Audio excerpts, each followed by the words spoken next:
Sir ನಮಸ್ಕಾರ sir. Sir ನಿಮ್ಮ ಹೆಸರು? ಅಶೋಕ ರೆಡ್ಡಿ. ಸರ್ ನೀವು ಯಾವ ಗ್ರಾಮ ಪಂಚಾಯತಿಗೆ ಮೆಂಬರ್ ಆಗಿದ್ದೀರಿ ಸರ್? ಹತ್ತಿರದಲ್ಲಿ ಸೆಕೆಂಡ್ ಡಿವಿಷನ್ ತಿಲಕ್ ನಗರ ಡಿವಿಷನ್. ಸರ್ ನಿಮ್ದು ಈ ಸಲ ಲೀಡಿಂಗ್ ವೋಟ್ ಅಂತ ಏನು ಬಂದಿದ್ದೀರಿ ಸರ್? ನಮಗೆ ಫಸ್ಟ್ ಟೈಮ್ ಅಟೆಂಪ್ಟ್ ಮಾಡಿದ್ನಲ್ಲ, ಓನ್ಲಿ 4 ಅವರ್ಸ್ನಲ್ಲಿ ನಮಗೆ ಆ್ಯಕ್ಚುಲಿ ರಾಜಕೀಯ ಅಂತಲೇ ಗೊತ್ತಿಲ್ಲ. ಸುಮ್ಮನೆ ಏನೋ ಒಂದು ಕ್ರೇಜಿಗೆ ಹೋಗಿ ನಿಂತ್ಕೊಂಡ್ವಿ, ಏನು ಮಾಡಿದ್ರು 4 ಅವರ್ಸ್. ಸರ್ ನಿಮ್ಗೆ ಈಗ ರಾಜಕೀಯದ ಅನುಭವ ಏನು ಅನ್ನಿಸ್ತಾ ಇದೆ ಸರ್? ಅಸಹಾಯ ಅನಿಸ್ತದೆ ಆ್ಯಕ್ಚುಲಿ. ತುಂಬ ಒಳ್ಳೆಯ ಜನ ನಮ್ಮ ಜೊತೆನಲ್ಲಿದ್ದರೆ ಒಳ್ಳೆಯ ರೀತಿಯಲ್ಲಿ ಮಾಡ್ಬೋದು. ನೋಡಿದ್ರೆ ಅಲ್ಲಿ 99% ಎಲ್ಲ ಕರಪ್ಷನ್ ಎಲ್ಲ ತಿಂದುಬಿಟ್ಟಿದ್ದಾರೆ. ಆ್ಯಕ್ಚುಲಿ ನಮ್ಮ ಪಂಚಾಯತಿನಲ್ಲಿ ನೋಡಿದ್ರೆ ಎಲ್ಲ ತಿಂದಿದ್ದಾರೆ, ಎಲ್ಲ ಚೀಟೆಡ್ ಮಾಡಿದ್ದಾರೆ. ಅದನ್ನು ಸ್ವಲ್ಪ ನಾನು ಅವಾಯ್ಡ್ ಮಾಡೋದಕ್ಕೆ ನಾನು ನಿಂತ್ಕೊಂಡಿರೋ ಪರಿಸ್ಥಿತಿನಿಂದ ಸರಿ ಇಲ್ಲ ಅಂತೇಳಿ ಲೀಡರ್ಗಳು ನಮ್ಮ ಔಟ್ಸೈಡ್ ಹಾಕಿದ್ರು. ನಾವು ಬೇರೆ ಕಾಂಗ್ರೆಸ್ನಲ್ಲಿ ಸೇರ್ಕೊಂಡು ಅವ್ರ ಮೇಲೆ ಫೈಟ್ ಮಾಡಿಕೊಂಡು ನಡೆಸ್ತಾ ಇದ್ದೀವಿ. ಸರ್ ನಿಮಗೆ ರಾಜಕೀಯಕ್ಕೆ ಒಲವು ಏನು ಮುಡ್ತು ಸರ್? ಈಗ ಬಿಸ್ನೆಸ್ ಮಾಡ್ತಿದ್ರೆ ಹಾಗೂ ರಾಜಕೀಯಕ್ಕೆ ಹೇಗೆ ಒಲವು ಮುಡ್ತು ಸರ್ ನಿಮಗೆ? ಏನೋ ಜನಸೇವೆ ಮಾಡೋಣ ಅಂತ ಒಂದು ನಮ್ಮ ಕೈನಲ್ಲಿ ಆದಷ್ಟು ಒಳ್ಳೆ ಕೆಲಸ ಮಾಡೋಣ ಅಂತ ಹೋದ್ವಿ. ಆದರೆ ಅಲ್ಲಿ ಮಾಡೋಕ್ಕೆ ಬಿಡ್ತಾಯಿಲ್ಲ. ನೋಡಿ, ನಮ್ಮ ಡಿವಿಷನಲ್ಲಿ ಕುಡಿಯೋ ನೀರು ತಾಪತ್ರ ಆಯಿತು. ನಾನೇ ರಿಕ್ವೆಸ್ಟ್ ಮಾಡಿದೆ ಜನಗಳ ಹತ್ರ, ನಮ್ಮ ಡಿವಿಷನಲ್ಲಿ ಜನಗಳ ಹತ್ರ ಡಿಸ್ಕಸ್ ಮಾಡಿ ನಾನೇ ಫಸ್ಟ್ ಟೈಮ್ ನಾನು ನನ್ನ ಫ್ರೆಂಡ್ ಇಬ್ಬರು ಸೇರಿ ಒಂದು ಬೋರ್ವೆಲ್ ಹಾಕ್ಸಿದ್ವಿ. ಅದನ್ನು ಡ್ರೈ ಆದಮೇಲೆ ಮತ್ತೆ ನಾನು ಅಪ್ರೋಚ್ ಮಾಡಿದ್ದಕ್ಕೆ ಈಗ ಸದ್ಯಕ್ಕೆ ಬೋರ್ವೆಲ್ಸ್ ಎಲ್ಲ ಯಾವುದೋ ಅಲಾಟ್ಮೆಂಟ್ಸ್ ಇಲ್ಲ ಅಂತ ಹೇಳಿದ ತಕ್ಷಣ ನಮ್ಮ ಡಿವಿಷನಲ್ಲಿರೋ ಜನಗಳ ಹತ್ರ ಕನ್ವಿನೆನ್ಸ್ ಮಾಡಿ ಅವ್ರ ಹತ್ರ 1,30,000 ಕಲೆಕ್ಟ್ ಮಾಡಿ ಒಂದು ಬೋರ್ವೆಲ್ ಹಾಕಿ ಅದೇ ಬೋರ್ವೆಲ್ ಮೇಲೆ ಕುಡಿತಾ ಇದ್ದೀವಿ.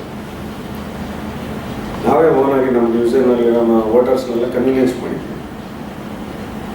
ಬೇಕಾದರೆ ಎಲ್ಲಾದರೂ ನೋಡಿ ಕೇಳ್ಕೊಂಡು ಬನ್ನಿ, ಅದೇನು ತೊಂದರೆ ಇಲ್ಲ. ಸರ್ ನಿಮ್ಗೆ 5 ವರ್ಷ ಕಾಲಾವಧಿ ಇದೆ ಸರ್. ಈಗ 3 ವರ್ಷ ಮುಗಿದಿದೆ ಸರ್. ಈ 3 ವರ್ಷದಲ್ಲಿ ನೀವೇನಾದ್ರು ಕಾರ್ಯಾಭಿವೃದ್ಧಿ ಕಾರ್ಯಕ್ರಮಗಳು ಯಾವ ಥರ ಮಾಡ್ಕೊಂಡು ಬಂದಿದ್ದೀರಾ ಸರ್? ಈ ಥರ ಕಾರ್ಯಕ್ರಮ ಹಾಕಿದ್ವಿ. ಎಲ್ಲನೂ ಒಳ್ಳೆ ನಮ್ಮ ಡಿವಿಷನ್ ವೈಸ್ ಮಾಡಿದ್ರೆ ಒಳ್ಳೆ ಕಸ ತೆಗೆಸೋದಾಗಲಿ, ಒಳ್ಳೆ ರೋಡ್ಸ್ ಹಾಕ್ಸೋದಾಗಲಿ, ಬೋರ್ವೆಲ್ಸ್ ಹಾಕ್ಸೋದಾಗಲಿ ಎಲ್ಲರೂ ಒಳ್ಳೆ ಒಳ್ಳೆ ಕೆಲಸ ಮಾಡಿದ್ವಿ. ನಮ್ಮ ಜನರೂ ನಮ್ಮ ಬಗ್ಗೆ ಒಳ್ಳೆಯ ಅಭಿಪ್ರಾಯ ತೋರಿಸ್ತಾ ಇದ್ದಾರೆ. ಮತ್ತು ನೀವು ಬರಬೇಕು ಅನ್ನೋ ಅಭಿಪ್ರಾಯ ಹೇಳ್ತಾರೆ. ನೀವು ಬೇಕಾದರೆ ಹೋಗಿ ಒಂದ್ಸಲಿ ಸೆಕೆಂಡ್ ಡಿವಿಷನಲ್ಲಿ ಸರ್ವೆ ಮಾಡಿ ನಿಮಗೆ ಗೊತ್ತಾಗುತ್ತೆ ಯಾರ್ಯಾವ ಅಶೋಕ ರೆಡ್ಡಿ ಅವರು ವರ್ಕ್ ಮಾಡಿದ್ದಾರೆ ಅಂತ. ಮತ್ತು ನಮ್ಮ ಪಂಚಾಯತಿ ಬಗ್ಗೆ ಹೇಳಬೇಕಾದ್ರೆ ಪಂಚಾಯತಿನಲ್ಲಿ 25 ಲಕ್ಷ ರೂಪಾಯಿ ಒಬ್ಬರ ಹತ್ರ ಚೀಟ್ ಮಾಡಿ ತಿಂದುಬಿಟ್ಟಿದ್ರು. ಲಾಸ್ಟ್ ಈಗಿರೋ ಬಾಡಿ ಅಲ್ಲ, ಇದು ಹಿಂದಿನ ಬಾಡಿ 4 ಸೇರಿ ಪ್ಲಸ್ ಸೆಕ್ರೆಟ್ರಿ ಇನ್ವಾಲ್ವ್. ಯಾವುದೋ ಒಂದು ಗೌರ್ಮೆಂಟ್ ಕೋಆಪರೇಟಿವ್ ಒಂದು ಜಾಗ ನಿಮಗೆ ಕೊಡ್ತೀನಿ ಅಂತೇಳಿ ಮಿಸ್ಯೂಸ್ ಮಾಡಿ ಅವರ ಹತ್ರ 21 ಲಕ್ಷ ರೂಪಾಯಿ ತಗೊಂಡಿದ್ದಾರೆ. ಅದ್ರ ಬಗ್ಗೆ ನಾನು ಅವ್ರ ಮೇಲೆ ಸೆಕ್ರೆಟ್ರಿನೇ ಪಾರ್ಟಿ ಮಾಡಿ ಲೋಕಾಯುಕ್ತ ಕೋರ್ಟ್ನಲ್ಲಿ ಕೇಸ್ ನಡೆಸ್ತಾ ಇದ್ದೆ. ಅದೆಲ್ಲ ಅದು ಈ ಥರ ಕೇಸ್ ಹಾಕಿದ್ದಾನೆ ಬಂದು ಇವನು ಅಂದ್ಬಿಟ್ಟು ನನ್ನ ಅವ್ರ ಕಡೆ ಪಾರ್ಟಿನಿಂದ ನಮ್ಮ ಆಚೆ ಹಾಕಿ ನಾವು ಈಗ ಕಾಂಗ್ರೆಸ್ ಪರವಾಗಿ ಕೆಲಸ ಮಾಡ್ತಾರೆ, ಹೋರಾಟ ನಡೆಸ್ತಾ ಇದ್ದೀರಾ. ಸರ್ ನಿಮ್ಗೆ ಇನ್ನೂ 2 ವರ್ಷ ಕಾಲಾಭಿವೃದ್ಧಿ ಸರ್. ಈ 2 ವರ್ಷದಲ್ಲಿ ಇನ್ನೂ ಏನೇನು ಕಾರ್ಯಾಭಿವೃದ್ಧಿ ಮಾಡಬೇಕು ಅಂತ ಅನ್ಕೊಂಡಿದ್ದೀರಾ ಸರ್? ಜನಕ್ಕೆ ಏನೇನು ಮಾಡೋಕ್ಕೆ ನಮ್ಮ ಶಕ್ತಿ ಇದೆಯೋ ನಮ್ಮ ಪಂಚಾಯತಿ ಕಡೆಯಿಂದ ಬೆಂಬಲ ಕೊಟ್ಟರೆ ಅದರ ಕೆಲಸ ಎಲ್ಲ ಮಾಡಿಸ್ಬೇಕು. ತಾರ್ ರೋಡ್ ಹಾಕ್ಸೋದಾಗಲಿ, ಈಗ 4 ರೋಡು JP ಅವರು ಹೇಳಿದ್ದಾರೆ, ತಾರ್ ರೋಡ್ ಅಲಾಟ್ಮೆಂಟ್ ಮಾಡಿದ್ದಾರೆ, ಮಾಡಿಸೋಕೆ ಮಾಡಿದ್ದೀನಿ. ನಮ್ಮ ಹೇಳ್ಬೇಕಂದ್ರೆ ನಮ್ಮ ಪಂಚಾಯತಿನಲ್ಲಿ ನಮ್ಮ ಡಿವಿಷನ್ನಲ್ಲಿರೋಷ್ಟು ವಾಟರ್ ಫೆಸಿಲಿಟೀಸ್ ಬೇರೆ ಯಾವ ಡಿವಿಷನ್ನಲ್ಲಿ ಅಷ್ಟೊಂದು ಕನ್ವೀನಿಯಂಟ್ ಮಾಡಿ ನಮ್ಮದೇ ಬೋರ್ವೆಲ್ ಒಂದು ಪಂಚಾಯತಿಗೆ ಬಿಟ್ಕೊಟ್ಟಿದ್ವಿ. ನನ್ನ ಸೈಡ್ನಲ್ಲಿ ಬೋರ್ ಹಾಕಿ ನಮ್ಮ ಬೋರ್ ವಾಟ್ರಿಗೆ ಪಂಚಾಯತ್ ಅವ್ರು ಮೋಟ್ರ್ ಹಾಕ್ಕೊಂಡಿದ್ದಾರೆ. ಆ ನೀರು ರಿಪ್ಲೇಸ್ ಮಾಡಿ free of cost, no charges. ನಾನು ಇರಲಿ ಹೋಗಲಿ ಮುಂದಕ್ಕೆ ಆಗಲಿ ಎಷ್ಟು ದಿವಸ ಬೋರ್ವೆಲ್ ನೀರು ಬರುತ್ತೋ ಅಷ್ಟು ದಿವಸ ಓಡಿಸ್ಕೊಂತಾರೆ. ಸರ್ ಈಗ ನಿಮಗೆ ರಾಜಕೀಯದ ಅನುಭವ ಎಷ್ಟು ವರ್ಷದಿಂದ ಇದೆ ಸರ್? ಇಲ್ಲಾಂದರೆ ನಿಮ್ಮ ಹಿಮ್ಮೆ ಮನೆತನಗಳಿಂದ ಬಂದಿದ್ದ? ಇಲ್ಲ ಏನೂ ಇಲ್ಲ. ಇಲ್ಲಿ ಬಂದ ಮೇಲೆ ಇವರೆಲ್ಲ ಮಾಡ್ತಾ ಇರೋಂಥ ಇಲ್ಲೀಗಲ್ ಆ್ಯಕ್ಟಿವಿಟೀಸ್ ನೋಡಿ ಬೇಸತ್ತು ಬಿಟ್ಟು ಹೋಗಿ ನೋಡೋಣ ಅಂತ ಹೋದ್ವಿ. ಅಲ್ಲಿ ನಮಗೆ ಬೆಂಬಲ ಸಿಗ್ತಾ ಇಲ್ಲ. ಮತ್ತು ನೋಡಿ, ಆಗ ಗ್ರಾಮ ಪಂಚಾಯತಿ ಅಂಗಡಿಗಳಿದ್ದಾರೆ, ಅದು ಆ್ಯಕ್ಚುಲಿ ಅವರವರೇ ಲಾಸ್ಟ್ ಮೆಂಬರ್ಸು ಅವ್ರ ರಿಲೇಷನ್ಸ್ಗೂ ಅವರವರೇ ಹಂಚ್ಕೊಂಡ್ಬಿಟ್ಟಿದ್ರು. ಅದು 15 ವರ್ಷ ಕಾಲಾವಕಾಶ ಬರ್ಕೊಂಡು ಬಿಟ್ಟಿದ್ದಾರೆ. ಅದರಲ್ಲಿ ಸ್ವಲ್ಪ 1/3 ಪಾರ್ಟ್ ರೀ ಅಗ್ರಿಮೆಂಟಿಗೆ ಬಂತು. ಅವಾಗ ನಾನೇ ಅದನ್ನು ಅವಾಯ್ಡ್ ಮಾಡಿದ್ದು. ಪಂಚಾಯತಿನಲ್ಲಿರೋ ಮೆಂಬರ್ಸ್ ಎಲ್ಲನೂ ಅವ್ರು ಬರ್ಕೊಡೋದಕ್ಕೆ ರೆಡಿ ಆಗಿದ್ದರು. ನಾನು ಆಗಲ್ಲ, ಏನು ಗೌರ್ಮೆಂಟ್ ಲಾ ಇದೆ ಅದನ್ನು ಆಕ್ಷನ್ ಬಿಡಬೇಕು, ಪಬ್ಲಿಕ್ ಆಕ್ಷನ್ನಲ್ಲಿ ಯಾರು ಎಷ್ಟು ಬೀಟ್ ಮಾಡಿದ್ರೆ ಅವ್ರಿಗೆ ಬಿಡಬೇಕು ಅಂಥೇಳಿ ಅದರಲ್ಲಿ ಲೋಕಾಯುಕ್ತ ಕೋರ್ಟ್ನಲ್ಲಿ ಕೇಸ್ ಹಾಕಿದ್ದೀನಿ. ಮತ್ತು ನಮ್ಮ ಡಿಪಾರ್ಟ್ಮೆಂಟ್ ಏನು ಪಂಚಾಯತಿ ಡಿಪಾರ್ಟ್ಮೆಂಟ್ಸ್ ಇದೆ ಅಲ್ಲಿ ಜಿಲ್ಲಾ ಪರಿಷತ್ನಿಂದ ಆರ್ಡರ್ ಮಾಡಿಸಿದ್ದೀನಿ ಆಕ್ಷನ್ ಮಾಡಬೇಕು ಅಂತ. ಅದ್ರ ಮೇಲೆ ಒಬ್ಬ ಲೀಡರ್ಸು ಅವರೆಲ್ಲ ಹೋಗಿ ಸ್ಟೇ ತಗೊಂಡು ಬಂದು ಕೋರ್ಟಲ್ಲಿ ಕೇಸ್ ನಡೀತಾ ಇದೆ. ಯಾಕಂದರೆ ಒಳ್ಳೆ ಆಕ್ಷನ್ ಬಿಟ್ಟರೆ 50,000 ರೂಪಾಯಿ ಬಾಡಿಗೆ ಇರೋದು, 20,000 ರೂಪಾಯಿ ಬಾಡಿಗೆ ಹೋಗ್ತಾಯಿದೆ. ಜಸ್ಟ್ ನೋಡಿ, ಪಂಚಾಯತಿಗೆ ಒಂದು 100 ಮೀಟ್ರ್ನಲ್ಲಿ 75,000 ರೂಪಾಯಿ ನನಗೆ ಬಾಡಿಗೆ. ಇವರು 1,000 ರೂಪಾಯಿಗೆ ಬಾಡಿಗೆ ಅದು ಕಟ್ಟಿರಲಿಲ್ಲ, ನಾನು ಅಬ್ಜೆಕ್ಷನ್ ಆದಮೇಲೆ ಕಟ್ಟಿದ್ದಾರೆ. ಈ ಥರ ಮಿಸ್ಯೂಸ್ ಮಾಡ್ತಾ ಇದ್ದಾರೆ. ಅದನ್ನೆಲ್ಲ ಸ್ವಲ್ಪ ಅವಾಯ್ಡ್ ಮಾಡಿಸಿದ್ದೀನಿ.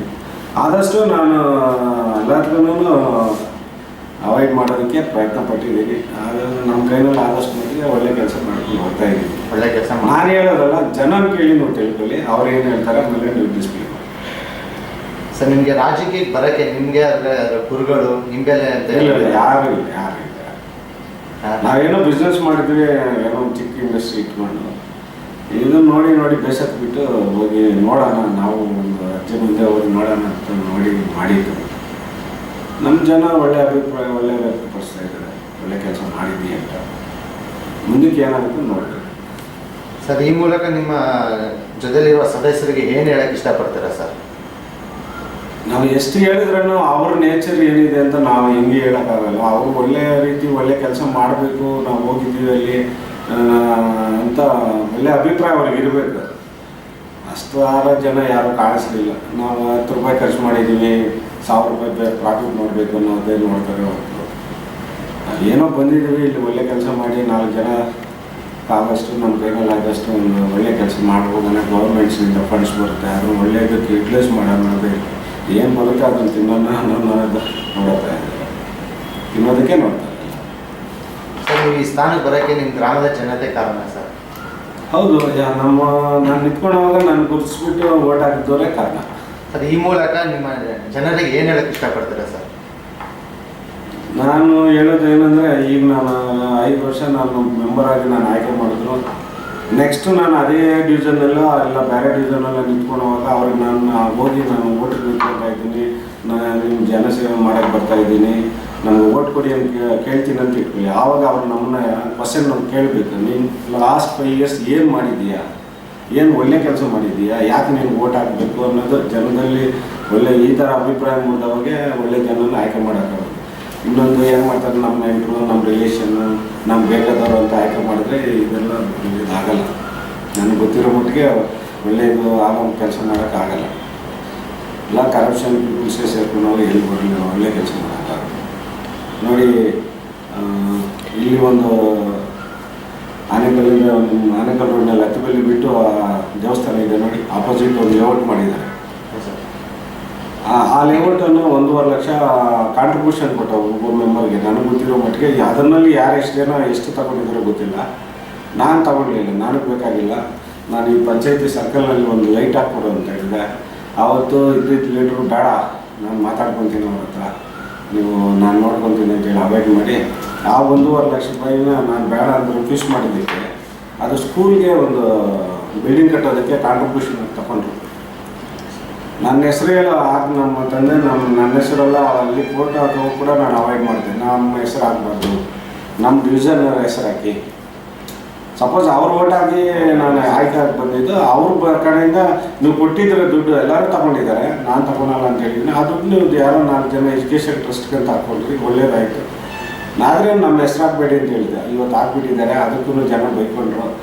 ಯಾಕಂದರೆ ನೀನು 1.5 ಲಕ್ಷ ಬಂದರೆ ನೀನು ಮೂನಾರು ಹಾಕ್ಸ್ಕೊಂಡೆ, ಇವಾಗ ಬೇರೆ ದುಡ್ಡೆಲ್ಲ ನೀನು ತಗೊಳಲ್ಲ, ಎಲ್ಲದಕ್ಕೂ ತೊಂದರೆ ಮಾಡ್ತೀಯ, ಅಬ್ಜೆಕ್ಷನ್ಗಳಾಗ್ತೀಯ ಅಂತ ಹೇಳಿದ್ದಾರೆ. ಅದನ್ನು ನಾನು ಹೇಳಿದೆ, ಅದು ನನಗೂ ಸಂಬಂಧ ಇಲ್ಲ, ನಾನು ತಗೊಂಡಿಲ್ಲ, ಕೈನಲ್ಲಿ ಮುಟ್ಟಲಿಲ್ಲ. ಅವ್ರೇನೋ ಅವ್ರ ಲೀಡರ್ಗಳಿದ್ದಾರೆ, ಏನು ಮಾಡ್ಕೊಂಡ್ರೆ ಅದಕ್ಕೆ ನನಗೆ ಸಂಬಂಧ ಇಲ್ಲ ಅಂತ ಹೇಳಿದೆ. ಈ ಥರ ಮಿಸ್ಯೂಸ್ ಮಾಡ್ತಾರೆ.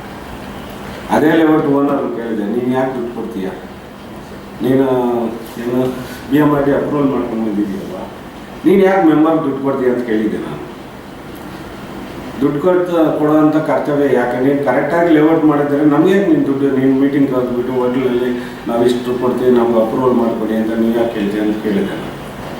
ಅವರು ಸರಿ ಮಿಡ್ಲ್ ಮ್ಯಾನ್ ಇರೋರು ಲೀಡರ್ ಇದ್ಕೊಂಡಿಲ್ಲ, ಅವ್ರು ಮಾತಾಡಲಿ ಬಿಟ್ಬಿಡಿ, ಅವ್ರದ್ದೇನು ಟಿ ವಿ ಹಾಕ್ಕೊಂಡ್ಬಿಡಿ ಅಂತೇಳಿ ಅವಾಯ್ಡ್ ಮಾಡಿಸ್ಬಿಟ್ಟು. ಎಲ್ಲನೂ ಕರಪ್ಷನ್. ನಿಮ್ಮ ಜನತೆಗೆ ನೀವು ಒಳ್ಳೇದು ಮಾಡೋದಕ್ಕೆ ಹೊರಟಿದ್ದೀರಾ ಸರ್. ನನ್ನ ಕೈನಲ್ಲಿ ಆದಷ್ಟು ನಾನು ಒಳ್ಳೇದು ಮಾಡ್ತೀನಿ ಪ್ರತಿಯೊಂದು ಅಂತ ಹೇಳೋಕ್ಕಾಗಲ್ಲ. ನಿಮ್ಮ ಕೈಲಿ ಏನು ನಮ್ಮ ಡಿಪಾರ್ಟ್ಮೆಂಟಿಂದ ಬರೋ ಅನುದಾನ ಇದೆ ಅದು ಕೊಟ್ಟರೆ ನಾನು ಅಷ್ಟು ಒಳ್ಳೆ ಕೆಲಸ ಮಾಡೋದಕ್ಕೆ ನನ್ನ ಕೈನಲ್ಲಿ ಆದಷ್ಟು ಮಾಡ್ತೀನಿ. ಇಷ್ಟಪಡ್ತೀರಾ? ಇಷ್ಟು ಮಾಡಿದ್ದೀನಿ. ಈಗ ಸದ್ಯಕ್ಕೆ ಮುಂದಕ್ಕೆ ಏನಾಗುತ್ತೋ ನೋಡಬೇಕು. ಈಗ ನೋಡಿ ಆ ಬಸ್ ಸ್ಟ್ಯಾಂಡ್ನಲ್ಲಿರೋ ಮಳಿಗೆಗಳು ಆಕ್ಷನ್ ಬಿಟ್ಟರೆ ಇವತ್ತು ತಿಂಗಳಿಗೆ 10 ಲಕ್ಷ ರೂಪಾಯಿ ಬಾಡಿಗೆ ರಿಕವರಿ ಮಾಡ್ಬೋದು. ಹತ್ತಿರದಲ್ಲಿನ ಬಂಗಾರ ರೋಡ್ ಮಾಡ್ಬೋದು. ಹೌದು ಸರ್. 68 ಅಂಗಡಿಗಳಿದೆ. ಹಾಂ. ಒಂದು ಅಂಗಡಿಗೆ 1000 ರೂಪಾಯಿ, ಒಂದು ತಿಂಗಳಿಗೆ ಬಾಡಿಗೆ 1300 ರೂಪಾಯಿ. ಅವರು ಅದೇ ಅಂಗಡಿನ ದಿವಸಕ್ಕೆ 1000 ರೂಪಾಯಿ ಬಾಡಿಗೆ ಕೊಟ್ಕೊಂಡಿದ್ದಾರೆ. ಅವ್ರಿಗೆ ಯಾರು ಪ್ರಾಫಿಟ್ ಆಯಿತು?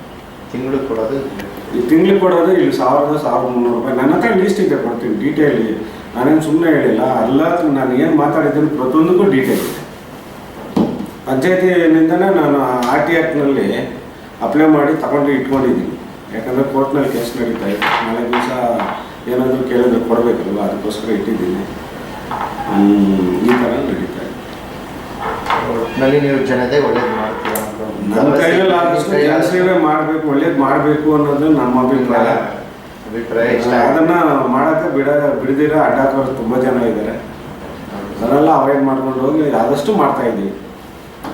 ನೀವು ಎಲ್ಲಾದರೂ ಕೇಳಿದರೆ ಇವತ್ತವರೆಗೂ ಯಾರಾದರೂ ಕಾಂಟ್ರಿಬ್ಯೂಷನ್ ತಗೊಂಡೋಗಿ ಮನೆ ಹೋಗಿ 1000 ರೂಪಾಯಿ 500 ರೂಪಾಯಿ ರಿಕ್ವೆಸ್ಟ್ ಮಾಡಿ ಕೇಳಿ ಬೋರ್ವೆಲ್ ಹಾಕ್ಸಿರೋರು ಕೇಳಿದ್ದೀರಾ? ಅದಕ್ಕೆ ಹೇಳಿದ್ರು ನಮ್ಮ ಡಿವಿಷನ್ ನನ್ನ ಜೊತೆನಲ್ಲಿ ಗೆದ್ದಿರೋರು ಅವಾಗ ಎಲೆಕ್ಷನ್ ಬಂದಿತ್ತು, ಇವನು ರೋಲ್ ಕಾಲ್ ಇಳಿದ್ಬಿಟ್ಟಿದ್ದಾನೆ, ಇನ್ನೇನು ಇಲ್ಲ ಇವ್ನ ಕೆಲಸ ಕೊಡಬೇಡಿ ಅಂತ ಹೇಳಿದರು. ಅವರು ಒಳ್ಳೆ ಜನ ಇಲ್ಲ, ಅವರೆಲ್ಲ ಸಪೋರ್ಟ್ ಮಾಡಿ ದುಡ್ಡು ಕೊಟ್ಟರು. ಅವ್ರ ಕೈನಲ್ಲಿ ಆದಷ್ಟು ನೋ ಡಿಮ್ಯಾಂಡ್ಸ್. ನಾನು ರಿಕ್ವೆಸ್ಟ್ ಮಾಡಿದೆ, ನಿಮ್ಗೆ ನೀರು ಕುಡಿಯೋಕ್ಕೆ ನೀರು ಬೇಕಾ? ಅಲ್ಲಿ ಬೋರ್ವೆಲ್ ಡ್ರೈ ಆಗೋಯ್ತು, ನಾನು ಬೋರ್ವೆಲ್ ಹಾಕ್ಸ್ತೀನಿ, ಆದಷ್ಟು ನಿಮ್ಮ ಕೈನಲ್ಲಿ 10 ರೂಪಾಯಿ ಕೊಟ್ಟರೆ ತಗೊಳ್ತೀವಿ, ನೀವು ಕೊಡಿ ಅಂತ ಹೇಳಿದ್ವಿ. ಯಾರು ಸ್ವಲ್ಪ ಜನ ಕೊಟ್ಟರು, ಅದಕ್ಕೆ ಬೋರ್ವೆಲ್ ಹಾಕ್ಸ್ತೀನಿ.